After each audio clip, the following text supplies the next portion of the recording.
Hey guys, Top Tier Gaming here, coming at you with a in real life profile of Deskbots, because I said I would in my last Deskbot deck profile, and I finally got like some of the cards I needed, and this is like, kind of happy with the draft of this deck right now. It's subject to change because I'm not happy with like everything. There's still some performance issues it has every now and then, but I think that's more like it's hard to fix. Like there may need to be a drastic change to this deck to fix those problems, but just gonna get into the deck profile. The Deskbot ratios are pretty standard, so I'm gonna run through those really quickly.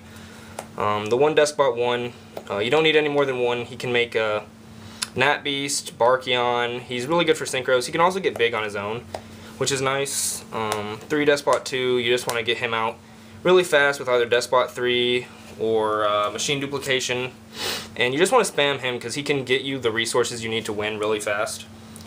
3 Deskbot 3, he's the best one in my opinion. He's just like pretty much a tour guide for any Deskbot monster, and that's really good. It gets you whatever you need. Usually the 2 though, because 2 is like really important. 2 makes all your things big, and 3 also has an effect where he makes your things big, which is really useful. Just summoning him with like Deskbot 2 getting base, you can bump him to 3k or bump the Deskbot 2 to like 25, and those are really high numbers for these little monsters. So, like a simple play that's really good.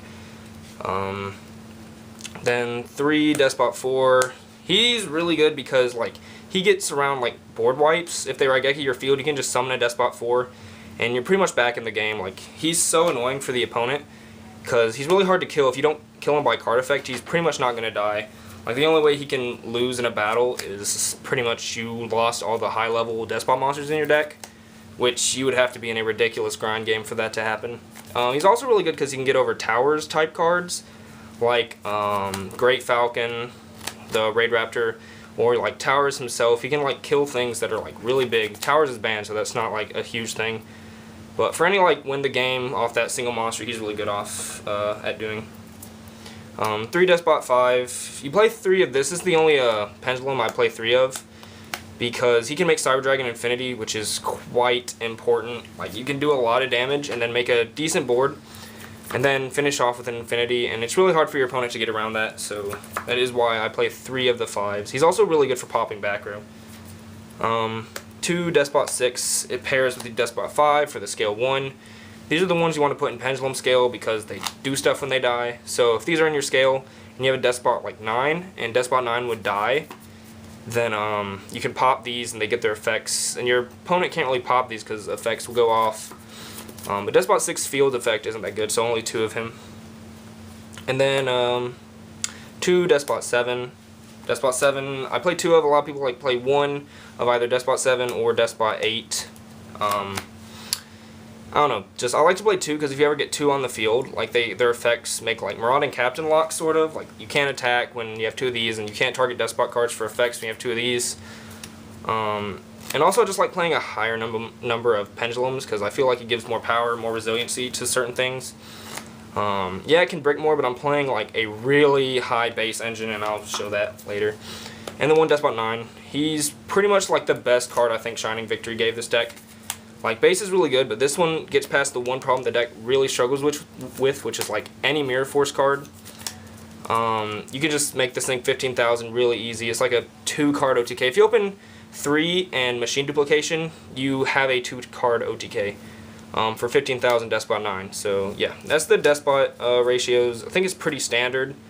The only other monsters I play is 3 Deskbot, Deskbot Maxi. That's a good card. 3 Maxi, because the meta is super strong, and Maxi's really good against it. Like you play this against Xyz Monarchs, you can do well. It's good against like some situations for Cosmo, and Maxi's just really good. So that's the monster lineup. On 2 spells, I play 3 base, pretty obligatory in most builds. This card stops bricking. It also boosts your Despots to higher numbers. The third effect you'll hardly ever get off.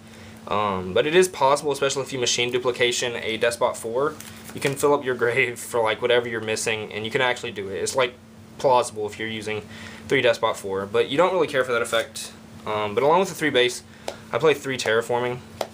I feel like I need to explain this because in my other deck profiles on T-Map's channel and my Dev Pro 1, people were confused about this. It's pretty self-explanatory, honestly. Like, Terraforming acts as an upstart goblin because base can send back base. So if you already have a base on field and you draw a Terraforming, you can Terraforming for base and then use base's effect and send back whatever dead cards you have in your hand, dead Deskbot cards. And you can, like, that base you send back pretty much act as an upstart because you thinned one card off the Terraforming for the base and base got sent back.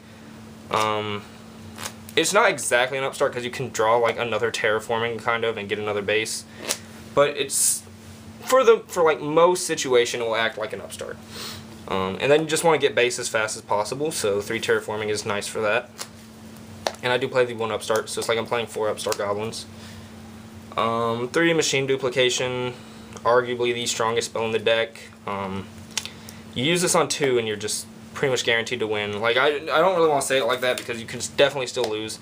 But if you open 3 and Machine Dupe, you have like such an easy OTK and you're like +5 over your opponent. It's really hard to lose. So yeah, Machine Dupe is mandatory, even though it kind of conflicts with base sometimes. And then 3 Mystical Space Typhoon. I don't play Twin Twister for a couple of reasons. So I don't think this deck is the best at playing Twin Twister. Like, Twin Twister doesn't really hurt the deck. You can get rid of a lot of dead cards in your hand.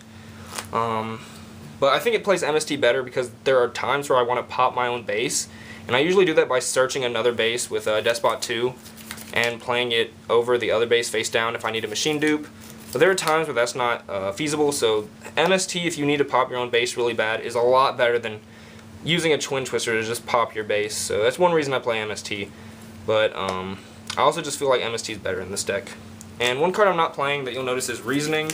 I know it's a very popular card in a lot of builds, but it doesn't really do anything for me except when I hit like a Deskbot 2 off of it. It doesn't feel like it's doing anything really powerful. And then the times it hits max C, or they call it right, I just don't think it's really worth it for like what it does. I think it's a good card, but I just can't find the room to play it. I'm also not playing Raigeki. Could find room for that, but I don't know what to take out for it. For traps, I think Deskbots are in a weird position with the trap lineup because the deck is so aggressive that you can't really play too many traps, but it's also not strong enough as a deck in its own to hold against the meta without playing traps, so I pretty much play 3 Floodgates to get past this, 3 Rivalry. This card's so good against the meta, like you can just draw this and Floodgate your opponent out for the win. If they don't out it quick, Deskbots are going to OTK them, so it like works really well in here. And like it's pretty self-explanatory. There's like Rivalry is just really good this format, and Deskbots aren't hurt by it like at all. And the 1 Warning, because Warning's good. And that's it for the trap lineup. I don't actually have the extra deck on me, but cards you need to play: Naturia Beast, Naturia Barkion, and Infinity and Nova. Those are the #1s you need. The rest of the extra deck I think you can just fill up with like whatever you want. Anything that's good for situations, you know, basic standard synchro extra deck. Another card I don't choose to play is Birdman. There's just like, he's good, but I think he makes like bad hands worse and like good hands better. I don't know, that's just how I feel about him. He's really good for like you Reasoning into a Deskbot 3, and you can bounce it back, but that's like not gonna happen too often. That's 2 1-ofs, and the 1-of has to hit a 3. But yeah, I think Deskbot is a really strong deck, despite like what some people would say about it. It has like really easy OTKs. Can amass advantage really easily, and I just think it's a really fun deck too. So let me know in the comments what you think of this deck, any changes you would make to it. I'll be sure to look at those. Share if you thought the profile was cool, like this video, subscribe. This was Top Tier Gaming. Bye YouTube.